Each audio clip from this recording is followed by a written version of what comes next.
What's going on, guys? I'm back with another Rocky episode, and today we're going to be talking about the rebirth of the Rocky franchise, Creed.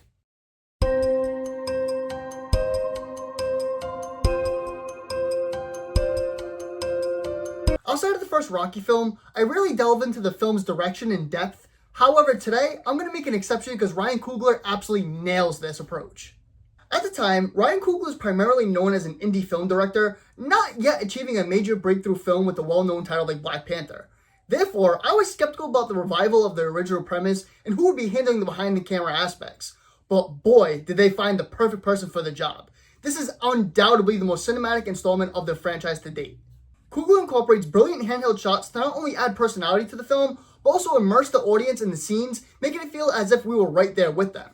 He also employs a wide range of close-up angles, which can sometimes be misused in films, like it was in Rocky IV. However, in this film, the close-up shots effectively convey emotions and draw the viewers into the character's feelings. Of course, Coogler delivers fantastic long-take sequences of the boxing scenes, which are simply cinematic to the highest degree. His camera work captures a sense of realism, which is further enhanced by the exceptional cinematography. Coogler uses natural lighting and shadows to create an immersive experience, making the audience feel as though we're part of the action. Coogler's exceptional sense of direction is evident not only in its visuals, but also in its storytelling. The film is a refreshing breath of fresh air filled with an immense amount of heart. While some critics dismiss this film as a mere cash grab, capitalizing on the name without doing justice to the source material, it is the complete opposite. Creed is a brilliant love letter to the source material, elevating its ideas to new heights. It stays true to its roots while incorporating a new unique style and flair, making it both enjoyable and distinct. Like the first Rocky film, Creed is a harmonious blend of a character-driven storytelling and a compelling narrative. The film seamlessly integrates new and existing ideas, creating a cohesive and satisfying experience. This film feels like its own distinct film, drawing inspiration from various Rocky films without overdoing it.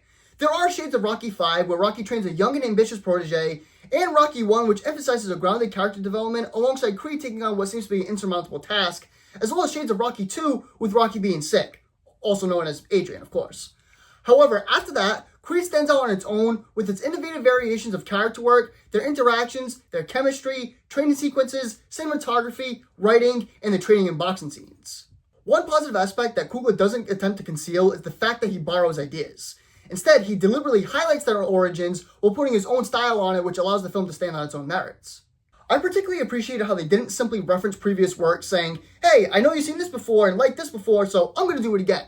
Instead, they created something fresh and exciting. For instance, the film incorporates subtle cues from Rocky having his ball, Creed wearing stars and stripes on his shorts, slowly panning to Cuff and Link his turtles, and of course, the revised version of the run from Rocky II, where Creed runs with the bikers, is all beautiful moments. Simply put, this film is incredibly powerful. It features a multitude of stakes throughout the film, including Creed's upbringing, his battle against the overwhelming opponent, Rocky's battle with cancer, and the subtle pressure on Adonis' relationship.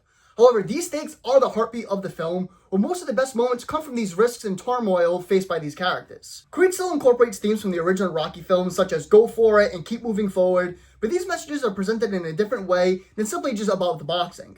The film primarily focuses on the actions of the characters, making it more about life and family than boxing, which is arguably more impactful.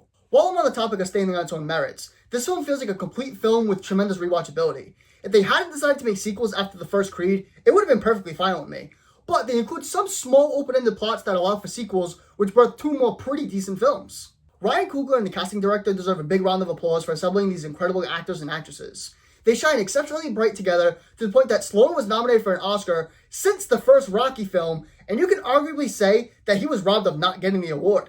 In my humble opinion, and I feel like a lot of people agree, Michael B. Jordan was gifted to us by the gods. He's one of the best actors in Hollywood today, and it almost feels like he was destined to play this type of character. He transformed his body into phenomenal shape to fulfill the role, though not to the extent of Sly's transformation in Rocky 3 and 4, but incredible nonetheless, and he seemed to have a blast doing it all.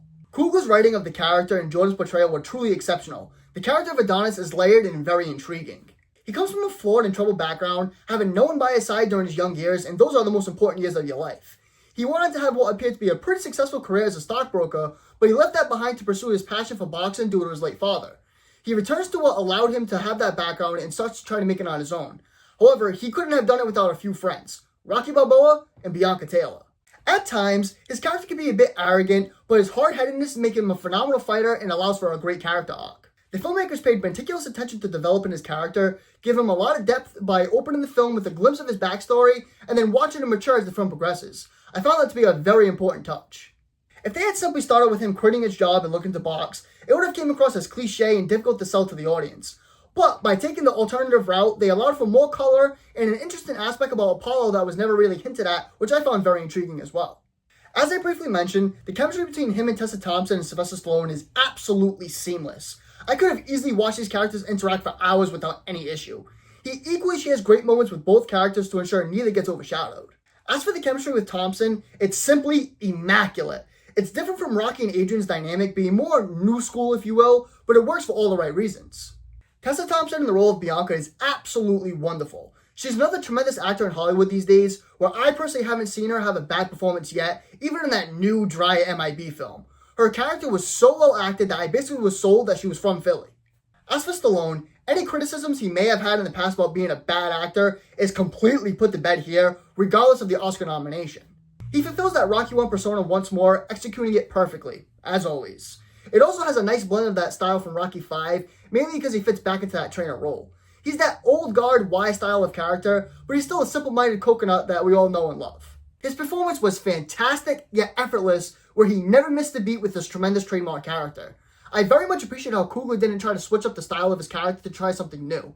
After all, the oldest trick in the book is, if it ain't broke, don't fix it. As I mentioned, he's a similar version from the first Rocky, but he's still doing what he was doing in Rocky 6, or Rocky Balboa, whatever you call it. Taking care of his restaurant, going to see Adrian, and mainly making peace with what life has become.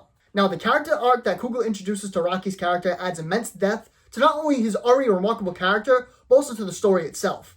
It also positively develops Jordan's character. Tony Bellew, one of my favorite European boxers, took on the role as the main antagonist. It's actually quite amusing how the role came about, so let me tell you about that. The short story to it is, Bellew received a bunch of calls from the studio, and he kept saying, "Stop calling me fucking phone," and hanging up on him, mistaking it for a joke played by his friends. He reportedly told the studio and his agent to stop calling, but once he realized that it wasn't a prank, he wasn't entirely convinced because he knew he wasn't an actor. Despite the initial hesitation, he eventually accepted the job, and I believe he performed exceptionally well. His character development mirrors Apollo Creed's in Rocky 1. They didn't give him a bunch of attention because this film was more about the characters than the boxing itself, like the first one was as well. Therefore, it was very fitting for the way they pay homage to the original film by sculpting the antagonist in a similar manner. While Bellew doesn't receive a whole lot of color, he effectively embodies the villainous role, naturally playing himself, given the reputation from those from Liverpool. They are known for their aggressive and confrontational nature, whether through verbal sparring or physical altercations. When it comes to the boxing and training sequences, this Rocky film stands out as nearly worlds different from any other films in the series, except for Rocky Balboa, which has more of a modern style. However, its unique approach works exceptionally well.